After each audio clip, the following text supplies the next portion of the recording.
Tim grinned. There's one thing certain. No hound in heaven or hell could follow that route. They left the 125 track and struggled up a heavily wooded hill looking for a likely bivouac. We're still too near the track, Tim said. Finally they saw an upturned oak. Its roots formed a sheltered niche shielded on one side by a little pine. They took off their haversacks and opened them. They saw at once that Devil had outdone himself. On top of Red's pack was a folded poncho, thin and patched but good to sleep on. Nevertheless, Red spread it out. No wonder I'm tired, he said. I was carrying a heavier load than you. Tim found a dozen hard-boiled eggs, a small flask of brandy and a good-sized canteen. It seems I was carrying an extra load too. Red flicked the canteen with his finger. It made a hollow sound. This thing is empty. The poncho weighs more than the canteen, the brandy and the eggs combined, he said. Let's eat an egg. I wonder if they're stuffed with caviar. Tim finished off his egg and together they studied the map. It showed the rail lines leading away from Columbia. The trestles weren't shown, and the route of the previous night was marked as an innocent curve. Considering the quality of Kate's work, the map she had copied must have been less than complete. At a town named Alston the railroad would fork, the northern branch ending at Spartanburg. I hope we're close to Alston now, said Red, but I doubt that we've covered 20 miles. I doubt it too.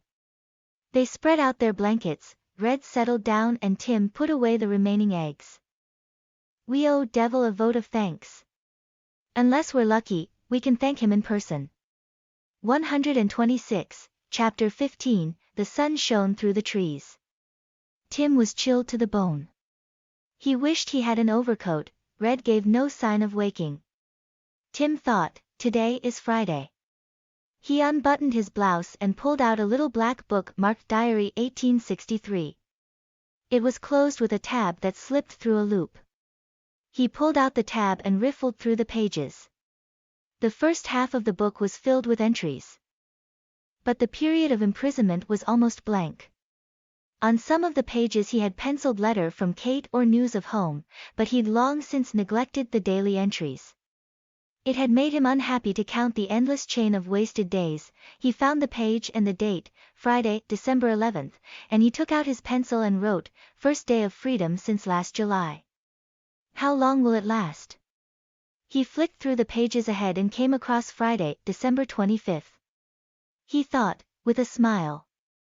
Just 3 more weeks to buy a present for Kate. Tim heard a crackling of twigs and a rustling of leaves behind the trees at a little distance.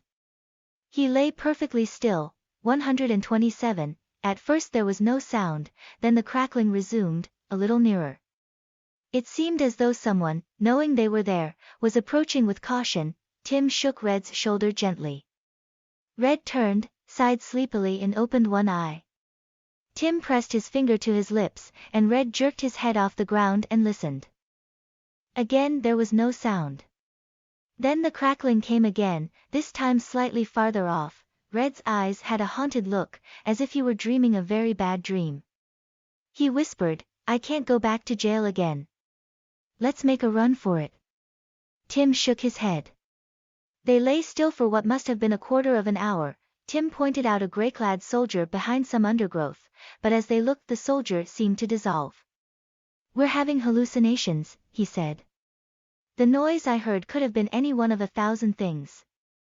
They folded their blankets and rolled them. Tim set about repacking his haversack. He picked it up, pulled out his extra underclothes and socks and turned the pack upside down. A bright little object fell to the ground and Tim leaned over and picked it up. Devil put in a compass, he said, the man's been good to us. Red took a deep breath. Let's take a chance and move by day, at least till we see some signs of life. There was no water, so they took their cornmeal dry. Tim ran his tongue around his teeth. My mother used to call this stuff roki egg. I remember we didn't like it much. Tastes change. They moved briskly through the woods. They came to a stream and knelt to drink. Tim filled the empty canteen. They moved on, crossing streams and small swamps and skirting a couple of little farms. 128. About noon they came to a cultivated field with some cornstalks still standing around the edges. They found 5 ears and kept them for cooking when they found a chance to build a fire. They walked along the edge of the field until they saw a house, then moved to the shelter of a thinly wooded plain. They had to go slowly so that they wouldn't be seen. By now Captain Sen would have spread the alarm. Tim noticed that Red walked with spirit again. Rest and food had made the difference. Shortly after noon they reached another stretch of open land. They faced a field of tall grass. At a distance of half a mile or so, against a forest of dark pines, stood the white frame houses of a little town. Tim hooked his thumbs over his belt. Unless we make a wide circuit we can't get through here at this time of day. There must be farms all around the town. Let's settle down a while. They studied the town. A rider moved across the field at quite a distance, his figure showing above the tips of the grass. They heard the barking of distant dogs. Tim said, "I'm thinking we better travel at night till we get to North Carolina." Off to the right, with the trees at its back, was a pile of wood. Probably left there years before when the land had been cleared. The men took off their haversacks and settled in the grass, leaning against the stack of wood. Mud wasps had made their home in one of the logs and they circled overhead. Red looked at his watch. 3:30. He wound the watch and put it into his pocket again, his chin dropped to his chest and he slept. Tim tried to sleep but found he couldn't, so he looked at the sky and consoled himself with 129, the thought that one of them should act as a sentry. Anyway, he was reminded of the summer before he had joined the army when he'd worked at Quigley's farm. He remembered clearing the north pasture, hauling off stones on the old stone boat and shouting to the shaggy-hoofed horses as they reached the wall at the edge of the wood lot. When he said goodbye to Mr. Quigley the old man had shown a streak of sentiment that Tim had never known he had. "You've been a good worker," he'd said. "I'll miss you like the mischief, but I know you'll do your country proud." Tim watched a pair of crows settle in the field close by. They set up a terrible squawking, probably over a bit of corn or a dead field mouse. He turned his hands palms up and laced his fingers together. He made a church steeple with his forefingers, as his father had taught him to do when he was a boy. He remembered the poem that went with the action of his hands. "Here is the church, and here is the steeple, open the doors, and see all the people." The squawking and jabbering of the crows grew dim in his ears.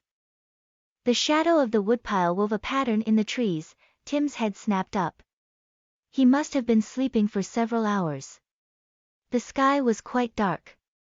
He was sure he had been wakened by a noise, but now he couldn't hear a 130 sound. Red was very still, but Tim noticed that his eyes were wide open. Tim looked to see what had caught Red's eye. Not more than 50 feet from them a man sat, rigid as stone, on a good-sized horse. He appeared to be a farmer and he carried a musket across his saddle. Red's arm was resting by his side. Tim stealthily gripped his wrist to let him know he was awake and wouldn't make a noise. The horseman scanned the field, the horse dipped his head and jingled his bridle.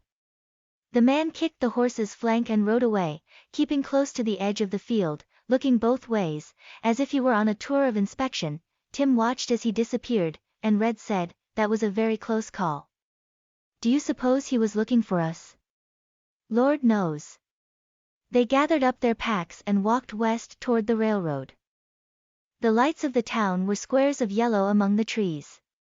The track ran toward the edge of town, and they decided they would follow it until they were close to the houses, then cut into the woods to avoid the town. If this was Alston, they would cross the west branch of the railroad soon. Shortly after they left the track they faced a bog and saw what appeared to be a tremendous fire flickering behind a thin screen of trees. They edged toward the light. Now they heard voices raised above the sound of the blaze. They watched for a moment. Tim said, "Appears to be a tar kiln or a coal pit of some kind. Whatever it is, it's no place for us." They cut deeper into the woods at the left, going close to the river to make a circuit of the kiln. Every step on the dead dry forest floor sounded like a pistol shot to their uneasy ears. 131, they lived a nightmare of lost direction and doubt, and phantom houses loomed suddenly in their path. They were afraid to light a match, and they couldn't read the compass in the dark. They stumbled over jagged rock and fallen trees and came to a swiftly running stream that cut across their path. They tried to find a place to cross where they could stay dry, but there was no such place, and they waded in, stepping as best they could from stone to stone. Tim's right foot slipped in the deepest part and his leg went in, wetting his trousers to the knee. By the time they gained the other side, their boots were filled with chilly water. They emptied them and stood on the other side. Numbness creeping up their legs, Tim had moved the matches to a trousers pocket. He drew them out.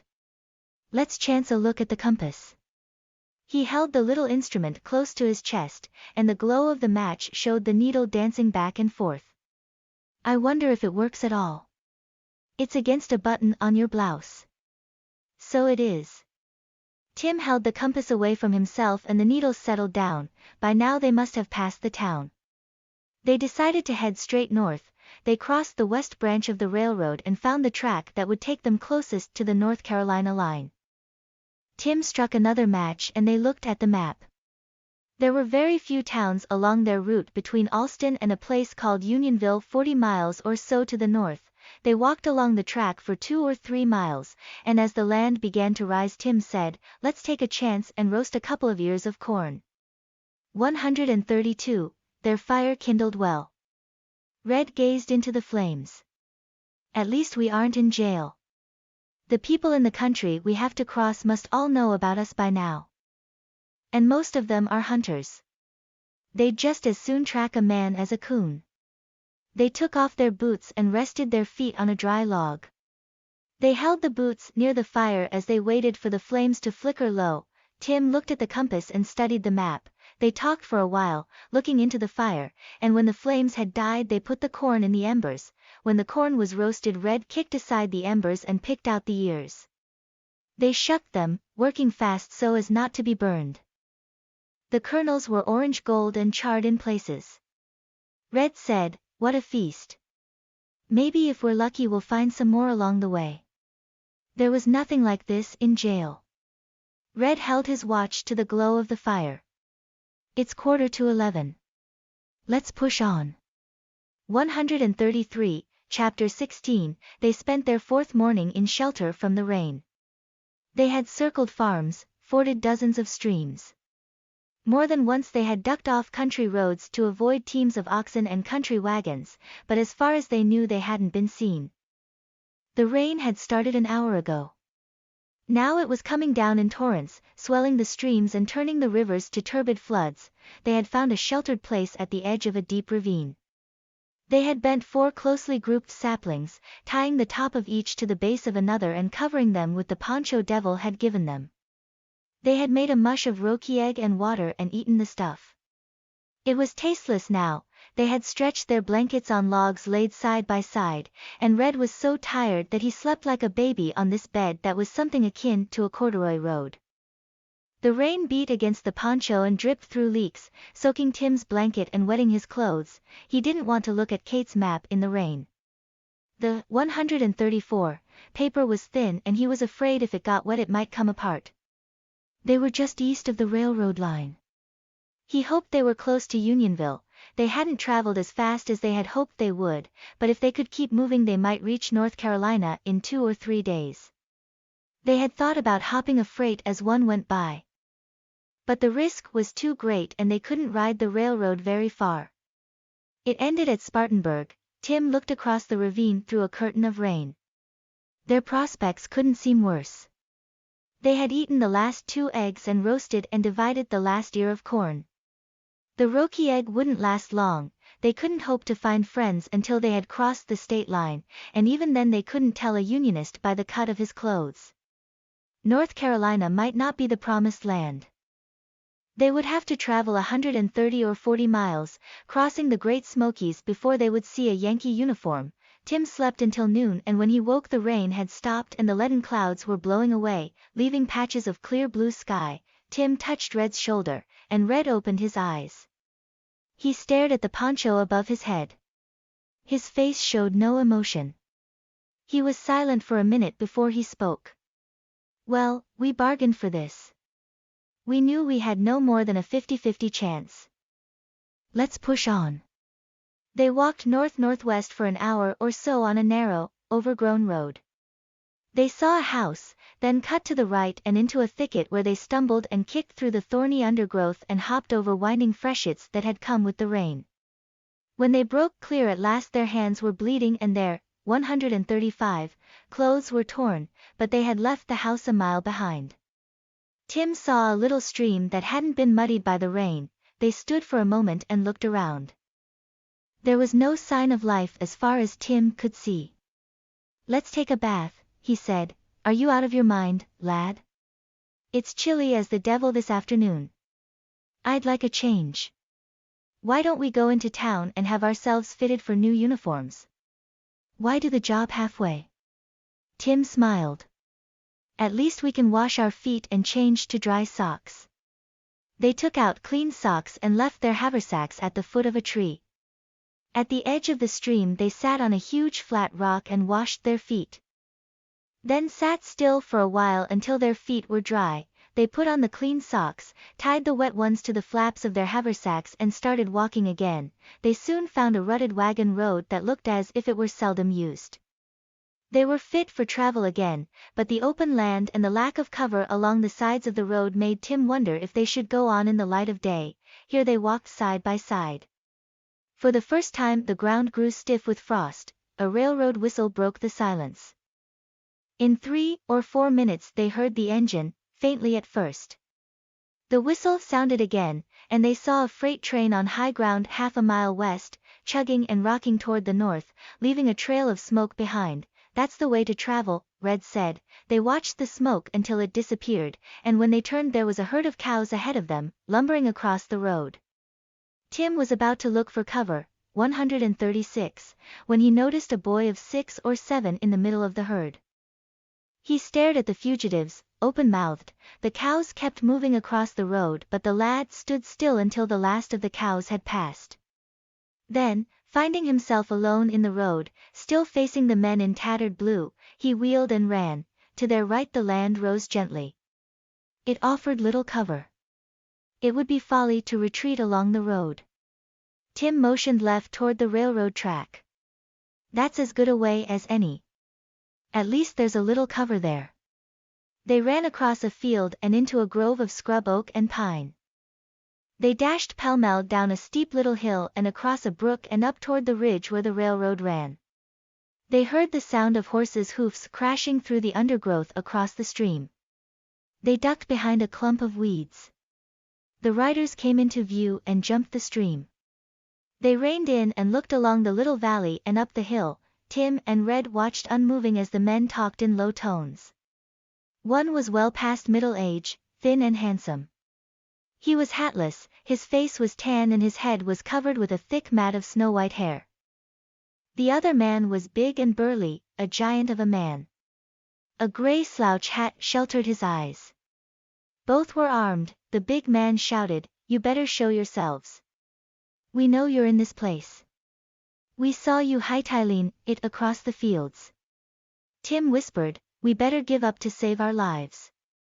They stood with their hands in the air and the rifles came up. The horses moved close. The white-haired man spoke with a hint of a burr. "Are you the soldiers who escaped from the jail in Columbia?" "We are," said Red. "Are you armed?" 137, "Not even a knife," Tim said. The big man spoke. "I'll search them." He dismounted, and leaving his rifle with the older man, moved forward with caution. "Step out from behind those weeds." They held their hands in the air, and the giant ordered, "Take off your haversacks and blanket rolls." He watched them closely. "Throw them behind me on the ground."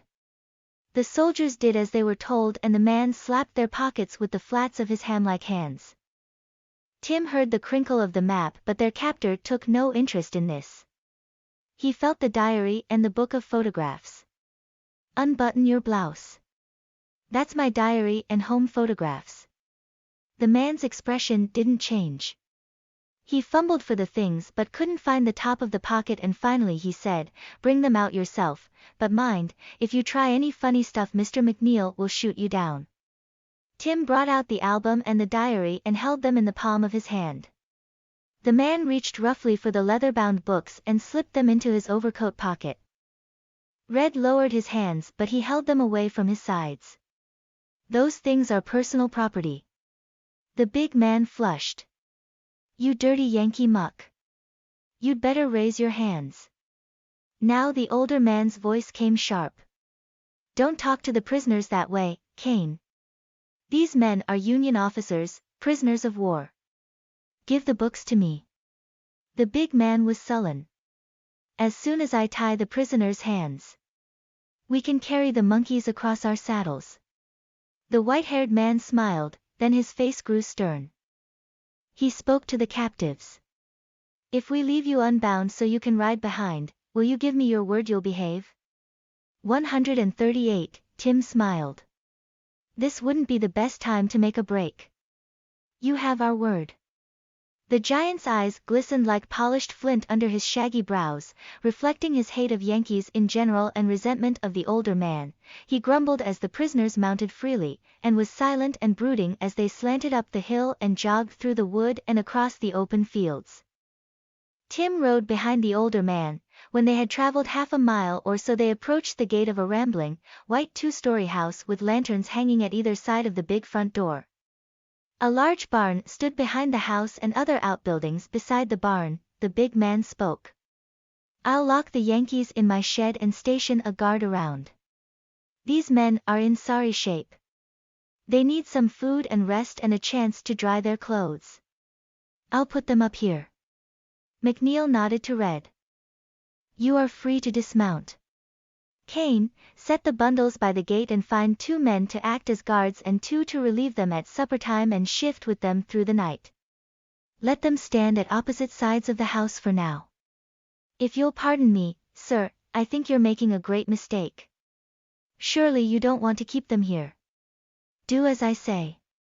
The giant rode off at a fast clip, looking back as he went.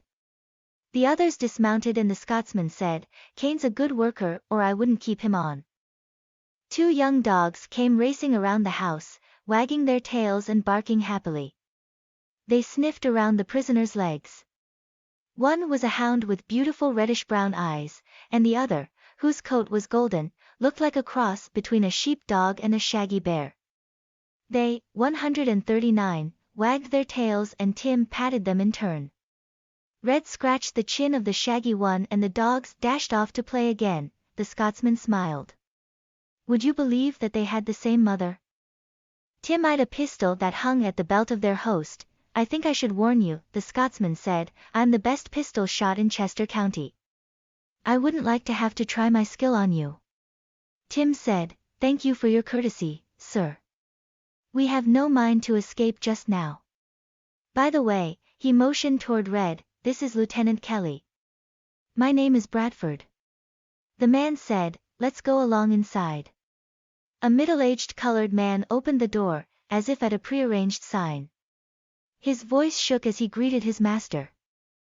And McNeil said, "These men are prisoners but you have nothing to fear. Build fires in the west rooms so they can dry their clothes. See that the beds are made up." McNeil called after the retreating man, and asked Jenny to fetch their bundles from beside the gate. "Be sure they carry no pistols or knives before you take them up to the rooms." "Yes, massa." "Would you care to join me by the fire?" McNeil asked. They entered a long, low living room with a ceiling of raw brown beams. Plaster between them.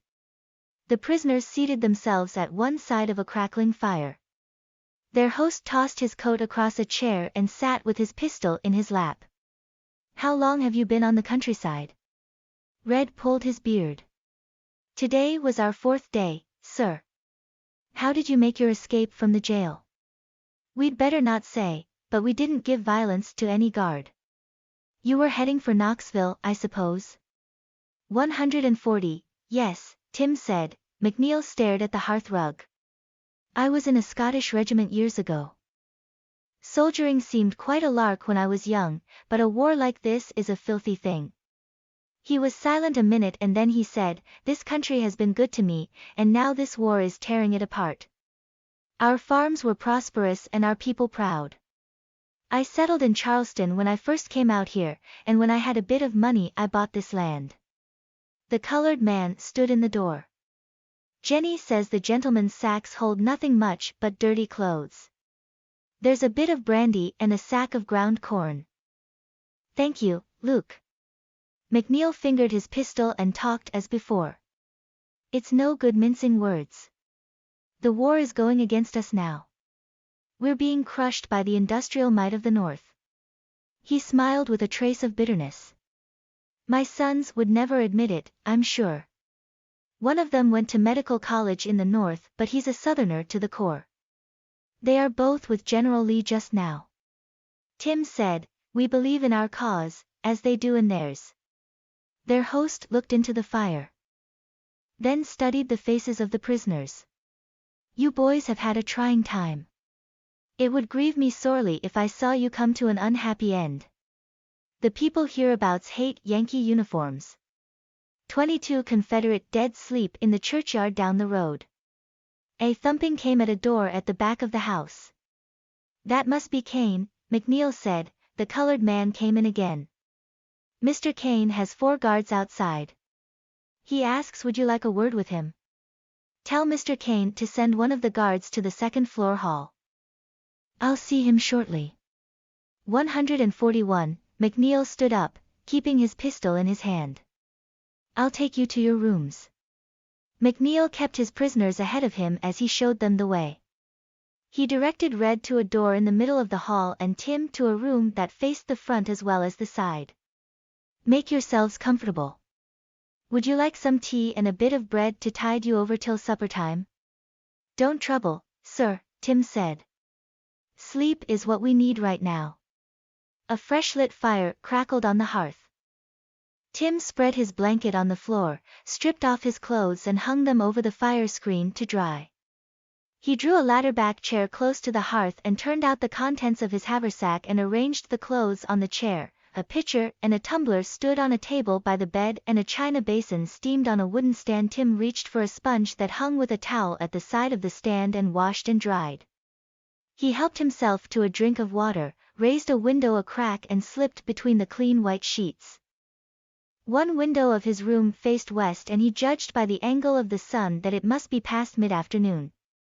He lay for a moment, staring at the white ceiling overhead and wishing he could find pleasure in lying between sweet-smelling sheets, but the thought of going back to the damp, cheerless walls of the jail, the petty tyranny of the guards and the boredom, was enough to make him sick. He drifted into an uneasy sleep. Chapter 17, Tim woke to the sound of knocking on his door and the voice of McNeil. Will you join me at supper in 20 minutes? Thank you, sir. The room was dark except for the flickering light on the hearth. Outside, the gaudy sky above the nearby hills was laced across with thin gray clouds. Tim struck a match and lit a lamp on the bedside table. He turned down the wick so that it wouldn't smoke the glass. When he had finished dressing he looked into a mirror that hung near the lamp. His eyes were sunken and he had a light beard. He buttoned his blouse and straightened the tattered sleeves. Smoothed the front. He sat on a chair to put on his boots. The boots were still damp. His stomach was painfully hollow, but after a meal he would be fit as a fiddle. Tim puzzled about McNeil. The man seemed moderate in his views. He had a fine sense of justice and it was plain he had a core of steel. 143, Tim heard voices outside and realized he hadn't lowered the window. He caught the sound of Kane's voice. It's folly to keep them here. They should be shut in a shed with guards all around. Tim heard the whine of a dog. McNeil's voice had an edge of impatience. They shall have a meal and a good night's sleep. They'll have a spell of bread and water back in Richland jail. If I had my way I'd break their spirits now. Good night, Kane. Kane mumbled sourly. There was still enough light so that Tim could see the dark shapes of the man and his dogs as they moved into the gathering dusk. Tim heard the slam of McNeil's front door. He lowered the window and turned down the lamp and opened the door a crack. The light in the hall was dim, but he could see the guard lean forward in his chair, his pistol pointed at the crack. "You can come out now, hands in the air." Tim did as he was told. The guard said, "Now stand there by the door." Red was stirring about inside his room. His voice came loud. "I'm coming out." Red winked at Tim. The prisoners walked down the staircase ahead of the guard. Their host waited for them in the hall. "Good evening," he said. "Did you rest well?" Red grinned. "Thank you, sir." "We did." Red's manner showed a change of spirit, and McNeil eyed him sharply before he asked his captives to sit for a moment by the fire. "Would you like a glass of sherry, gentlemen?" Red said, "Begging your pardon, sir, but our stomachs are so empty that it might not set too well." 144, Tim chuckled to himself and the Scotsman smiled. "Then we'll go right in. Luke will serve wine with the meal." The table was set with a white cloth and cut glass. Silverware gleamed in the candlelight. The vegetables were served by a middle-aged colored woman who wore a crisp white apron and a little starched cap with frills on top. McNeil carved the chicken, a fine fat bird. "I noticed a rosewood piano at the end of your sitting room," Tim said. "Do you play, sir?" "Not a note," their host said. "My daughter plays. I took her to Greenville to visit a cousin. I'll be happy to fetch her back again. It was her son who saw you and gave the alarm." McNeil smiled faintly. "He's dying to see you again. We'll put you on exhibition after dinner, if you don't mind." Red said, "Not at all." Their host was generous with helpings of chicken, and the colored woman passed the gravy boat and vegetables several times. McNeil turned to Tim. "Where is your home?" "I'm from a small town on the Connecticut River, a place called Stone's Brook. My father is the only doctor in town. Lieutenant Kelly is a New Haven man. He left a wife and child at home." Tim knew he was telling more than he'd been asked. "But as for me, I'm an unmarried man." Their host smiled. "You can't be 20. You still have time." Red said, "He's picked his girl." "You've been serving with the Department of the South, I presume. Where were you captured, may I ask?" "On Morris Island, sir, on July 11th last," Red said. 145, that would be Battery Wagner.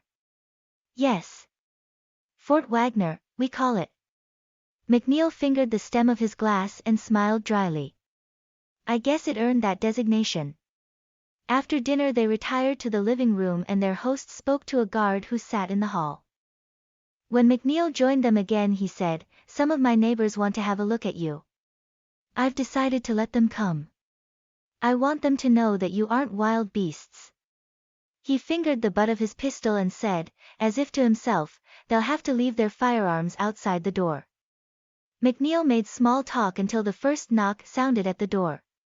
A man with gray hair came into the room with his wife. McNeil introduced them as Dr. and Mrs. Sellers. "Dr. Sellers is our family doctor." Soon 5 more people filed into the room, 2 women and 3 men, all well past middle age. They sat stiffly at first until the manner of their host made them feel at home. The doctor turned his bright blue eyes on Tim and asked in a gentle drawl, "Do you know much about the progress of the war?" "Very little, sir, I'm afraid," Tim said. "We were in jail more than 5 months before we escaped." Their host nodded toward the man who had asked the question and turned to Tim. "Dr. Sellers is our only doctor, your father's southern counterpart." The doctor spoke softly. "In wartime we think of our enemies as unrelenting scoundrels. Of course we know in our hearts it isn't so. But I can't for the life of me see why the North must bring our long-established institutions down." He shook his head. "Now I'm talking like a child. Slavery is already doomed." 146, the doctor's wife gasped. "Surely not if we win the war." The doctor said, "I'm sorry, Mary. Our lamp is burning mighty low." A hard-faced woman rose from her chair. "I never thought to hear such talk. I think I'll be moving along.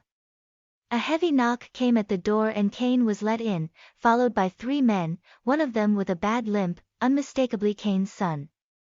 McNeil greeted the men, and in the silence that followed Tim heard the yelping and scratching of hounds. Kane stood, his head nearly touching one of the heavy beams, the firelight making his face an ugly mask. He spoke in his rasping drawl. In the presence of your neighbors, Mr. McNeil, I want to say it one more time. These men should be treated as prisoners. Prisoners of war, not criminals, Mr. Kane. Kane mumbled good night and moved toward the door with his son and friends trailing behind. They were followed shortly by the hard-faced woman and one of the men who must be her husband.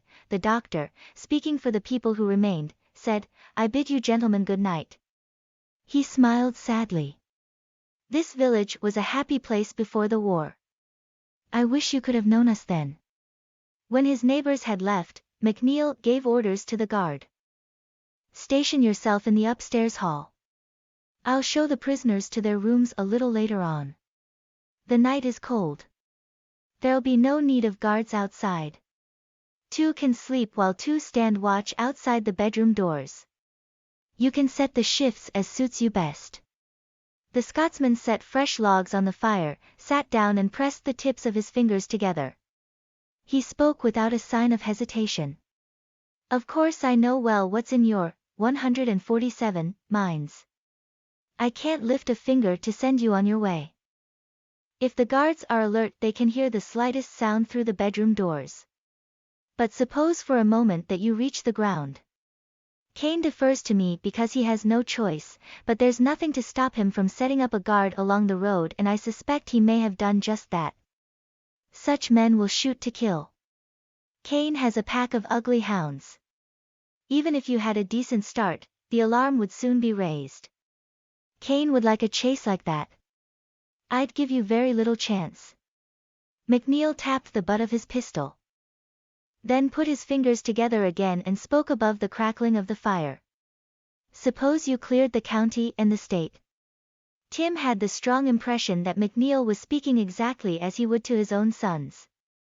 You have no overcoats, no food to speak of.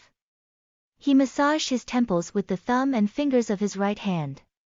And the last I heard, Knoxville was under siege. Red pulled at his beard. You've done as much as you possibly could to make us feel at home. You've restored our spirit. The Scotsman looked at Red with a trace of fun on his handsome face. Then he grew serious again. I hope I have no reason to regret the restoration of your spirit. He stood abruptly. I retire early. I'm afraid you gentlemen must do the same. 2 guards stood together by a lamp that hung on the wall at the back of the hall. They nodded their heads when they saw McNeil. McNeil said, Lieutenant Bradford, I hope you'll forgive me. I forgot to get your diary and photographs from Kane. That's all right, Tim said. It was quite an exciting afternoon. 148, I'll see that you get them in the morning. There was a stir at the back of the hall and one of the guards said, Ho, Mr. McNeil, here's your grandson prowling about. Go to bed, Michael, McNeil said, you promised I could see the Yanks before I went to bed. So I did. Red said, good evening, lad.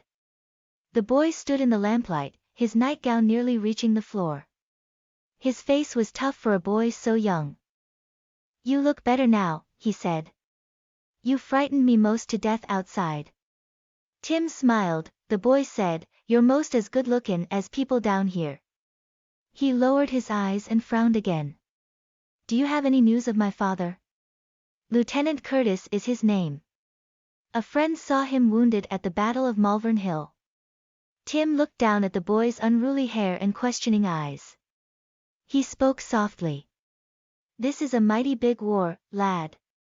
We didn't fight at Malvern Hill. McNeil spoke up. Now off to bed.